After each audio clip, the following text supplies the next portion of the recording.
Absolutely, yeah. A lot of us are going to be staying dry today. These are not the type of rain chances you want to cancel your plans about. We're going to see a lot of sunshine, as we clearly see from our sky cams, seeing a little more cloud cover moving in Algona. Rain chances will be picking up there like we've been talking about. But Lamoni and West Des Moines, even Marshalltown, even though it looks a little dark in Marshall, that's because the sun's shooting right into the camera lens, making it look a little funny. A lot of sun across the majority of the state. Keeping a close eye on these showers, just going to be impactful. Not going to be looking at any storms really associated with this, at least not a lot of that activity. Let's see. Yeah, just west of Spencer, seeing a little bit of that lightning. That is it. So we can expect mostly light to moderate showers with this, making its way into Algona and also further south into Humboldt County, parts of Pocahontas County as well, over Storm Lake currently. Not going to be, again, lasting too long. It lasts about 15 minutes or so at the longest, and then it's out of here as it makes its way across the northern half of Iowa.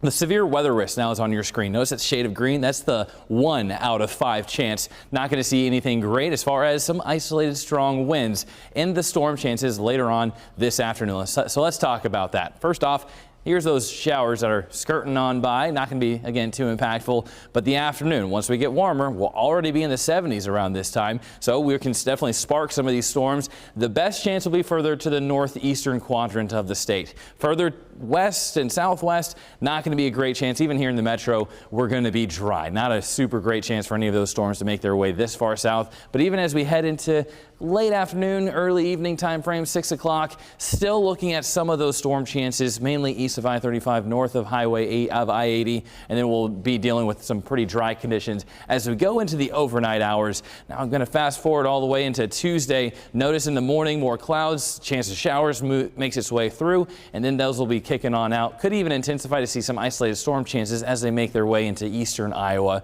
but not going to be anything too impactful again as we go throughout our Tuesday. Still looking at very spring-like temperatures. Wednesday, dry completely. Not a great chance for any rainfall for the state. And then as we get into Thursday night, that's when storm chances return, setting up for a stormy Friday. Could even linger around that activity as we go into Saturday.